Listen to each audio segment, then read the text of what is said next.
बर्फ की एक पतली चादर पर्वत की चोटियों पर ऐसे बिछी थी जैसे किसी ने आकाश के घावों पर मरहम रख दिया हो। शीतल हवा दूर से आती और हिमफाहों को उठाकर फिर वहीं छोड़ देती, मानो पहाड़ और हवा के बीच कोई पुराना संवाद चल रहा हो, धीमा, लयबद्ध पर गहरा। उस सन्नाटे में एक आकृति खड़ी थी, सफेद आभा में लिपटी, आंखों में दृढ़ता का नील, होठों पर मौन का सीप। वही शैलपुत्री, पर्वत की बेटी, हिमवत की संतान, सती की स्मृति, पार्वती का वचन और भविष्य की दुर्गा का पहला अक्षर। उस सुबह के पहले ही क्षण से एक प्रश्न हवा में तैरता रहा। अगर उस स्त्री ने यह एक निर्णय न लिया होता तो क्या उसकी शक्ति कभी उतनी शांत और उतनी तीखी बन पाती? मौन का निर्णय, शब्दों से पीछे हटकर खुद को सुनने का साहस। घोर तप की शुरुआत किसी क्रोध या शोर से नहीं, एक श्वेत पन्ने से हुई, सफेद जैसे बिल्कुल नया जन्म। डे वन का रंग, श्वेत वस्त्र, श्वेत श्वास, श्वेत दृष्टि। पर्वत की बर्फ ने जैसे अपने सारे रहस्य उसी क्षण उसके कानों में डाले। जो श्वेत है वही आरंभ है, जो आरंभ है वही शक्ति की पहली सीढ़ी। सती की यादें कभी कभी बर्फ के कणों की तरह पलकों पर आ टिकतीं। दक्ष यज्ञ का वह अपमान, वह तेज सुंदर पर कठोर निर्णय जो आत्मसम्मान की अग्नि में लिया गया था। स्मृतियां दहकती थीं, पर पार्वती ने उन्हें राख नहीं बनने दिया। उन्होंने उन्हें मिट्टी बनाया, जिससे नया वृक्ष के। उसी वृक्ष की जड़ में आज उनका मौन रखा था, नर्म, गीला पर स्थिर। हिमवत दूर से देखते तो उनकी आंखों में गर्व की कोई अनकही रोशनी चमक जाती। मेनका कभी आंचल समेटते समेटते बाहर आ जाती, पर उस स्थिर आकृति को देखकर उनकी उंगलियां ठिठक जातीं, जैसे किसी दिव्य प्रतिमा के आगे किसी को श्वास तक ऊंची न लेने का शिष्टाचार निभाना हो। पहाड़ बोलता नहीं, पर उसकी हर परत में युगों की ध्वनियां सोती हैं। उन दिनों पहाड़ जैसे रात में उसके कान बन जाता। हवा उसके भीतर से होकर गुजरती और वह सुनती, पत्थरों के संगीत में छिपे हुए मंत्र, बर्फ के नीचे दबे झरनों की धीमी गुनगुन, भुजंग छायाओं की सरसराहट और दूर कहीं किसी अदृश्य ढोल की धक-धक। स्थिर रहो, स्थिर रहो, स्थिर रहो। मौन व्रत ने उसकी दृष्टि को भीतर की ओर मोड़ दिया, जहां शब्द शिशु बन जाते हैं और विचार अनुशासन। यहां मौन हार नहीं, संकल्प था। ये भागने का बहाना नहीं, रुककर बदलने की प्रक्रिया थी, शैल तत्व की पहचान। एक रात अंधेरा जैसे अपनी सीमा भूल गया। बादलों की गठरी फटकर बर्फ गिरने लगी, घनी, ठंडी, अविराम। अंगुलियां सुन, श्वास धुएं की तरह सफेद, शरीर एक सूखी शाख, पर भीतर एक दीप जल रहा था। उस दीप की लौ हिलती नहीं थी, वही लौ उसकी नाड़ी बन गई। वहीं उस घने अंधेरे में, जब किसी शब्द की कोई कीमत नहीं थी, श्वास के बीच एक प्रार्थना रुकी, स्वर नहीं, साक्षी बनाओ। आकाश ने उत्तर नहीं दिया, आकाश कभी उत्तर नहीं देता, पर पहाड़ ने अपने भीतर की गर्मी से उनकी हथेलियों में पिघलती एक बूंद रख दी। बूंद गाल पर सरकी, हल्की मुस्कान उभरी। मौन का एक और दिन पूरा हुआ, जैसे किसी ने अनदेखे कैलेंडर में सफेद रंग से एक मोटा टिक लगा दिया हो। धीरे धीरे वह मौन बाहरी नहीं रहा, वह उनके भीतर का निर्गुण निसंगीत बन गया। दिन के एक हिस्से में वह सूखी टहनियां चुनती, दूसरे हिस्से में एकाग्र बैठकर हिम के गिरने की ध्वनि गिनती, तीसरे हिस्से में नदी के किनारे खड़े होकर पानी के श्वेत छिलकों को हाथ में भर लेती। कभी कभी नंदी, वह शांत धीर वृक्ष, उनके पास आकर बैठ जाता। नंदी की आंखों में समय का पुराना धैर्य ठहरा था। वह कुछ नहीं पूछता, वह बस साथ बैठता, और उसकी नाक के हल्के हल्के स्पंदन के बीच एक नई लय जन्म लेती। चलते हैं, पर धीरे, पर अटल। श्वेत रंग को उन्होंने केवल पहना नहीं, जिया।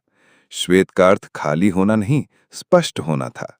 वह वो कैनवस था जिस पर पहला शब्द आराधना का था, पहला चिन्ह करुणा का और पहला कदम संयम का। श्वेत में खतरनाक ईमानदारी होती है, वह कुछ छिपाता नहीं। पार्वती ने उसी श्वेत में अपने भीतर की हर छाया देखी, ईर्ष्या की पतली रेखा, अधीरता की खुरदरी सतह, भय के अंधेरे धब्बे। फिर एक एक कर श्वासों में उन्हें अपनाया। विरोधी मत बनो, शिक्षक बनो। और जैसे ही छाया है शिक्षक बनी, भीतर हल्कापन फैलने लगा। अहंकार वहां नहीं टिकता जहां अपने आप को देखने का साहस जीवित हो। संसार दूर से देखता तो कहता, यह तो अकेलापन है। पर वह अकेलापन नहीं था, वह उस विशाल मौन का संग था, जिसमें हर दिशा कोई राग छेड़ देती। कभी श्वेत धूप बर्फ पर गिरकर चांदी बन जाती, फिर सोना, फिर दोबारा श्वेत। रंगों का यह आना जाना उसे सिखाता कि निर्मलता स्थिर नहीं, प्रवाह है। निर्मल मन वह नहीं जो समय से बचा हुआ हो, निर्मल मन वह है जो समय से धुला हुआ हो। एक सुबह बहुत दूर से डमरू की छाया ध्वनि हवा में तैरी, जैसे पर्वत के भीतर कहीं कोई पुरानी हड्डी गुनगुनाई हो, या जैसे किसी ने समय के कंधे पर हल्का सा हाथ रखा हो। पार्वती ने आंखें खोलीं। मौन अब उनके गले का हार नहीं, हृदय की धुन बन चुका था। हट और हर्ष के बीच जो महीन रेखा है, वहां खड़े होकर उन्होंने भीतर से एक स्वर सुना, बिना शब्द का पर अचूक, तैयार। तैयार किसके लिए?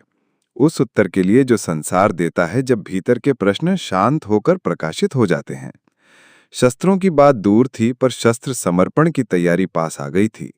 शस्त्र धातु नहीं, दायित्व। त्रिशूल, इच्छा, ज्ञान और क्रिया की तीन धाराएं, जो तभी एक दिशा में लगती हैं जब भीतर की बूंदें एक ही लय में गिरती हैं। कमल, मल के बीच जन्म लेने वाली करुणा, जो मल को नकारती नहीं, उससे ऊपर उठना सिखाती है। और नंदी, गतिशीलता का धीमा व्याकरण। शस्त्र तब सौंपे जाते हैं जब मन हथियार नहीं, उद्देश्य पकड़ना सीख ले। यही मौन सिखाता रहा, लड़ना नहीं, रक्षा करना, जीतना नहीं, संतुलन बनाना, शोर नहीं, संदेश।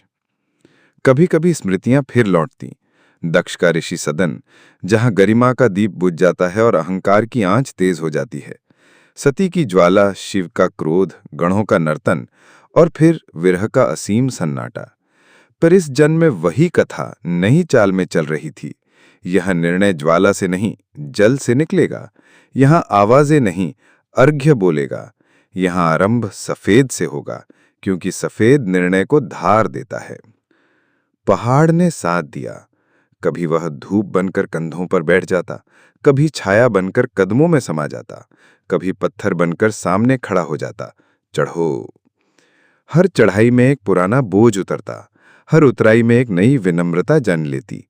मन हल्का होता गया, जैसे कोई ऊनी साल जो वर्षों से कंधों पर था, बिना आवाज फिसलकर धरती पर रख दिया गया हो। और उसी हल्के मन में दूर से एक चमक आती दिखाई दी, जैसे देवताओं के हृदय में कोई स्मरण जग गया हो कि शक्ति को अब औजार देने का समय निकट है। नंदी की चाल ने समय को थामे रखा। उसके कदमों में धैर्य का वजन था। पार्वती ने उसकी पीठ पर रेखाएं खींचकर ध्यान का नया मंत्र सीखा। धीरे चलने से मंजिल दूर नहीं होती, हड़बड़ी मंजिल को छोटा कर देती है। दिन के अंत में आकाश में एक अर्धचंद्र उगता। क्षण भर के लिए ऐसा लगता कि वह उनके मस्तक पर अटिक गया है।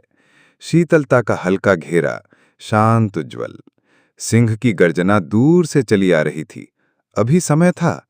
गर्जना को स्थिरता की जरूरत होती है। स्थिरता के बिना गर्जना गूंज बन जाती है। स्थिरता के साथ वह घोषणा बनती है। नवरात्रि की पहली सुगंध ने घाटियों को भर दिया। किसी के घर से लौंग की हल्की महक, कहीं से शंख की धीमी ध्वनि। लोग सफेद कपड़े पहनकर आरती की थाली सजाने लगे। किसी बालिका के माथे पर चावल का श्वेतिक तिलक, किसी वृद्धा की हथेली में कमल की पंखुड़ी। संसार के स्तर पर एक तीज त्योहार का उल्लास और ब्रह्मांड के स्तर पर एक सूक्ष्म उन्मेष। आरंभ। उसी आरंभ की देवी सामने खड़ी थीं, मौन में मग्न पर मन से जागृत। सफेद की ताजगी, पहाड़ की स्थिरता और नदी की विनय तीनों एक साथ उनके स्वरूप में उतर आए। तभी भीतर एक राग ने स्वर बदले। मौन से निर्णय, निर्णय से दृष्टि और दृष्टि से कर्म। उन्होंने आंखें उठाईं, दूर, बहुत दूर, जहां आकाश अपनी नीलिमा भूलकर बस सांझ की सफेदी ओढ़े था, जैसे किसी ने ऊपर से हल्का सा पानी छिड़क दिया हो। उन्होंने दोनों हथेलियां जोड़ीं। हथेलियां ठंडी थीं, पर हथेलियों में एक गर्म सहरन दौड़ गई। उस सहरन ने जैसे उंगलियों से कोई अदृश्य त्रिशूल खींच दिया। धातु का वजन नहीं, संकल्प की धार। फिर बाएं हाथ में कमल की कल्पना उगाई, नर्म, दृढ़, सुगंधित।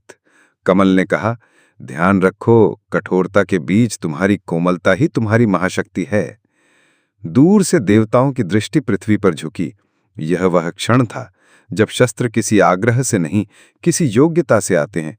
समर्पण करुणा है, और करुणा वही कर सकता है जिसने अपनी पीड़ा को शांति में रूपांतरित कर लिया हो। पार्वती का मौन अब इतनी उज्ज्वल रोशनी बन गया था कि उसमें हर शस्त्र की परछाई पहले से ही मुस्कुराकर बैठी थी। जैसे जैसे संकल्प स्पंदित हुआ, वैसे वैसे बाहरी औजार भीतरी गुणों से मिलते गए। त्रिशूल विवेक से, तलवार न्याय से, चक्र समय बोध से, धनुष धैर्य से, शंख संदेश से, गदा दृढ़ता से। और ये सब किसी धातु में नहीं, उनकी सांसों में, उनकी चाल में, उनकी नजरों में उतरते गए। वह एक असंभव सी सुबह थी जब पहली किरण ने बर्फ को ऐसे चूमा जैसे किसी ने बहुत देर बाद कोई क्षमा याचना स्वीकार कर ली हो। हवा में एक पतली सी हंसी दौड़ गई, पहाड़ की हंसी। पार्वती ने दाएं कदम आगे बढ़ाया, बिना जल्दी के, बिना ठहरे के। यह